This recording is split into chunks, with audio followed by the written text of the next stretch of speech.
What is going on, guys? It is your boy FootyWiz back with another video on the channel. Today, have I got a big one for you? It is time for the World Cup. Next week, next Sunday, Qatar take on Ecuador in the World Cup, and it's going to be a good one. It may not be the biggest of teams, but the World Cup is starting nevertheless. And today, I'm going to be talking to you about who to look out for in the World Cup. So one player from each country that you guys should look out for. So yeah, before I get into this, I got a quick shout out for someone pretty special that I'm gonna hand it over to myself in a different video. You get the guy. You guys get the idea. Basically, hold on a sec. Alright, so I'm sure you guys want to watch my World Cup videos, but you can't right now because I got to show you guys the special shout out. I'm shouting out R2G Plays on YouTube. Name will be about right here, I put it. FIFA 22 YouTuber, not 23. Don't worry if it's not that up to date. Not bear in mind, to be fair, my FIFA content was not that good. But really good shout. He's only got 12 subscribers. Just started YouTube. He's quiet. He's got a few videos coming out. Doing FIFA career modes, takeovers, play FIFA with his cousin. You know, he's got a lot of potential as well. So please go subscribe to that guy. And if you meet him in real life, tell him, say hi. You know. See, let's get back to the World Cup video. Alright, so you heard from my feature me. Now it's time to get into the predictions. Well, not prediction, but for the ones to watch in the World Cup. So yeah, let's go to the first country in the first group, yeah? So, start off with the host, Qatar, obviously. 2012, I believe, they got picked for it. Very controversial, you know, with the human rights stuff. It's just a lot of controversies going into the World Cup, not for the players, but for the country, what's going on in the country. I'm not going to go into detail on all that. I'm going to start with Almoez Ali, 40 goals and 83 caps. That's pretty good. And if he plays in that World Cup, I guarantee he will score one. At least one. But I don't think... Actually, I'll save that for another video. Next up, we have Ecuador. And we have Moises Caicedo, the Brighton man, who I don't know how Brighton value him at £85 million. I don't get what... Not Graham, but I don't get what Brighton's thinking, man. £85 million. He must be good. Next up, Senegal. And we have the one and only Sadio Mane, bro. We have Sadio Mane playing for Bayern right now. He's a star. He was a star legend at Liverpool, but he's moved on in his life to play for Bayern Munich. I think he will start for Senegal in that World Cup.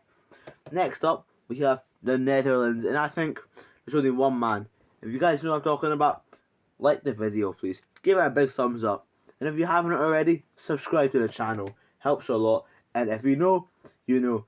It's Frenkie de Jong, the Barcelona Dutch midfielder, who are currently not getting paid enough.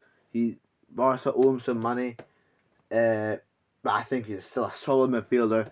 Deserves to play for the Netherlands, and that's why he's my ones to watch. So yeah, time for Group B. Alright, so let me get this straight. While I was editing the video, I realised it said Sadio Mane for Senegal, and I realised, well, he's injured. So basically, while I was recording this video, not all the injuries have happened yet.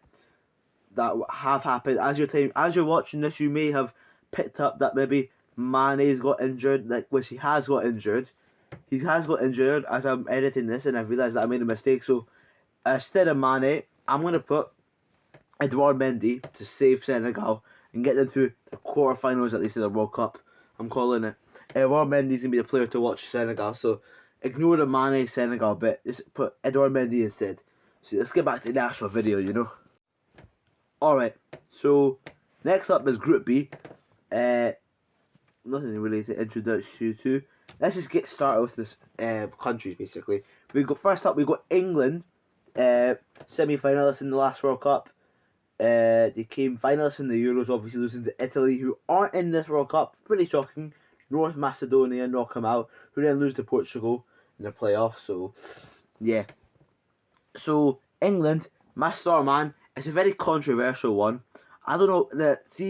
as I'm recording this, the teams for the England squad haven't been announced, so I don't know what's going on with Gareth Southgate. All I know is that Reece James won't be playing, apparently, because he's injured and stuff, so yeah. Basically, player to watch for England, Bukayo Saka. I think he may have missed the deciding penalty in the Euros final, but you guys got to give him credit. He's been on form this season, and I mean it. He's been scoring left, right, centre, lads. That's why Arsenal top of the league. One of the best players this season for them, Bukayo Saka. Maybe not Jesus because he hasn't scored in the last 8 games as I'm recording this. So yeah. Next up for Wales, I put Gareth Bale. I know people Zidane doesn't like him, plays too much golf, but playing at LA Galaxy, I've heard he's actually playing some proper football. He's been scoring goals. He's doing a lot. He's doing pretty good for Wales, for LA Galaxy apparently. So yeah, I'm gonna put Bale in this because I think he will pop off for Wales. Next up, we got the United States of America. It's been a while since I've seen them in the World Cup, but gotta give them credit for getting there. And I put Christian Pulisic, Chelsea man. He's not been that decent, but he is a pretty good player. And nothing else to say really. Next up we go for Iran, and we go for the Porto striker Mehdi Taremi. I remember watching bicycle kick against Chelsea last year, or the year before in the Champions League obviously. They still lost at like 3-1 Porto, but he's got a pretty nice goal. That's not why, that's not the full reason he's my one to watch, but he is a pretty good striker. And now we will get on to Group C. Alright, so Group C next. This is a very interesting group. Lots of big countries in this. We're going to start with Argentina, who I think you all know who I'm picking here. Lionel Messi, 7-time Ballon d'Or winner. I think last World Cup for his career. He might manage a country. Who knows? He might manage a country like Argentina. He can manage like a He could do like a Maradona did. Not die, obviously. R.I.P. But I think if he wanted to, he could maybe manage Argentina, take it in the World Cup glory. But in his playing career, this is his last World Cup, and he wants to make this count. So I think Lionel Messi, player to watch for Argentina. Saudi Arabia up next. I think the Al Hilal man, Al Dawsari, pretty good baller. Not really anything else to say much. See, these small countries, you don't got a lot to say about the players because they're not that well known. I don't know a lot about them basically. Poland, Robert Lewandowski. I think nothing much. I mean, he's a baller at Barca. He got sent off in his last game, which Piqué also got sent off. He retired not long ago on the weekend against Almeria, I believe. So yeah. Next for Mexico is Hervin Lozano. I think he's a Napoli decent player. Again, there's not much to say about him, so I've not got much to say about him, you get me? So let's go on to Group D. Like people say it's the group of death. I don't know. Comment what you think is the group of death. Alright, time for Group D, lads. The group of death. Actually, I made a mistake. That's not. I'm thinking of the Spain and Germany group. Oh man. Alright, Group D. Starts off with France, who I think the player to watch. I don't know if he's ever been in a World Cup. He might not be. Probably has actually. Karim Benzema. I think his first World Cup in if he has played a World Cup before, it would be his first World Cup in 8 years, I think. And in the Euros, I remember watching him. He was absolutely great. Won the Ballon d'Or as well with Real Madrid. So again, nothing much to say about him. Australia next, and Australia, Aaron Mooy, the Celtic midfielder. He's one of the standout players, I'd say, for Australia, the more well-known players. So again, not much to say. Denmark, Mikael Damsgaard, actually a pretty good player. Actually, scored a brilliant free kick against England. He is actually a ball. I think he should sign for one of the big teams. If I were Damsgaard, and I picked a realistic team that I would play for, I'd go and play for Arsenal. I think Arsenal should sign Mikael Damsgaard. Mikel Arteta, if you're watching this, go ahead and sign Damsgaard, and he will be absolutely special for you. So yeah, let's get on to the next country, I believe. Yeah, country, Tunisia. Kazri, I don't really know who the guy is, honestly. I picked, see with these small teams, yeah? I picked the biggest player, the player who scores the most goals, the most well known. I don't know much about these Tunisia and the Saudi Arabia and the Qatar, basically. But yeah, nothing else to say. Now, right, you right there. It's the group of death. So let's get into this next one. Group of death time, lads. And it's, to start off, let's just get quick fire. Spain. I think Spain, Pedri. He won the Golden Boy Award, something like that. I forgot what it's called. But I think Pedri, great midfielder at Barca. He'll be one to watch for this Spanish national team. Costa Rica next. Navas to save. Keylor Navas. If Costa Rica want a chance to get through, it's going to be because of Keylor Navas. They're going to need to save him, just like Edouard Mendy for Senegal, obviously. So, yeah, basically, that's what I'm going to be doing. Navas. Next up, we're going to keep going quick fire still. Germany, Kai Havertz. I think this man, he's actually popping off on form as well. Need to watch out for that guy. Japan, Minamino. If Liverpool want to sign Takumi Minamino, if you're Liverpool worthy, I think you will be a good player in the World Cup. So yeah, let's get on to the next one. Alright, Group F. Let's start easy, quick fire. Belgium, obviously, I think you all know Kevin De Bruyne, player to watch. Man is absolutely outstanding. Best midfielder in the world, hands down. Yeah, hands down, best midfielder in the world. He was brilliant in the Euros, actually. I remember watching him there. Next up, we go Canada. First World Cup in, like, I think the last century. I think they last played in the World Cup. I can't remember, man. I think Canada, Jonathan David, the Lille striker. Alphonso Davies was a tough one to pick, but I think I went with David. I think they're gonna need, if you're wanting to get goals, they're gonna need it from him. He's a star man for Canada.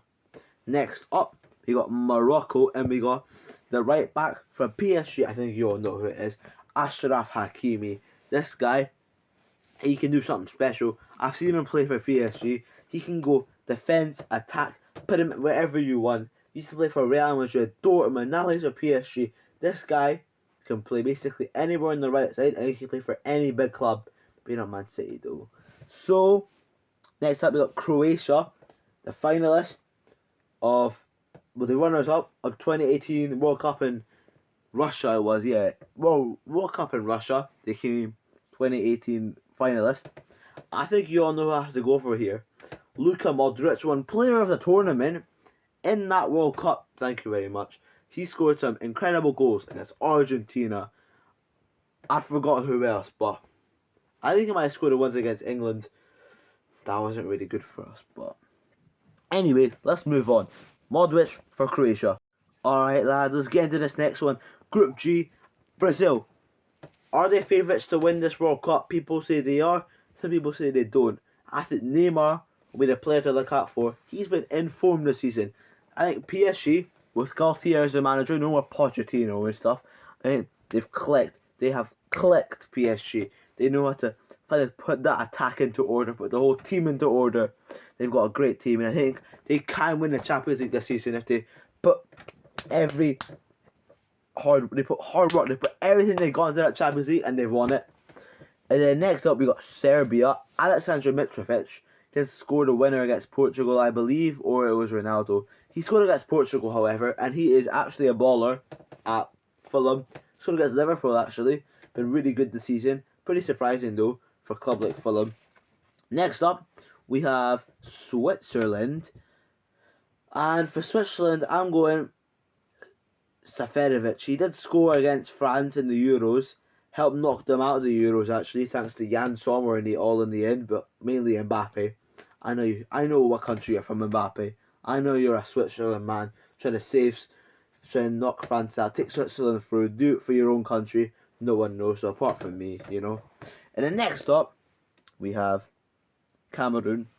Cameroon, Choupo-Moting. I don't know where I heard this from, but Choupo-Moting could sign for Man U to replace Ronaldo. I know it's shocking stuff here, but who knows? If he scored against Bayern Munich, then I think he can do well to replace Ronaldo. Now it's time for the final group of this World Cup. Let's just get into it. Alright, let's get into this. Portugal, I think we all know, last World Cup like Messi, it's Cristiano Ronaldo. He may not be performing on Man U, but I don't blame him. You know how I blame? I blame this man right here, Erik ten Hag. Why would you bench Ronaldo? Like, 800 goals actually, I'm pretty sure. And you bench him? Like, that's just like, what goes through your head? Ghana, Iñaki Williams, Bilbao, I think he's a really good striker, honestly. He's fast, he's good on the ball, he can shoot well. He can be one to watch for Ghana. Well, he will be, because I said so. Then we go Uruguay, Luis Suarez. This guy moved to Nacional, his hometown club, his boyhood club, whatever you want to call him. He's actually been really good, actually. Quite a lot of goals he scored in his short return. And finally, we move to South Korea. Son Heung-min. I think everyone loves this guy. I don't know, like, what makes him a bad player in some people's eyes, but he's a brilliant man to watch. And for any of you, like, South Koreans, whoever, look up to that man. He's a brilliant guy, honestly. So yeah, that's gonna end today's video, guys. Hopefully you enjoyed. Like, subscribe, and remember my shout out to R2G Plays right up here. Go subscribe. A lot of potential that guy has. Trust me. I got nothing else to say. So goodbye.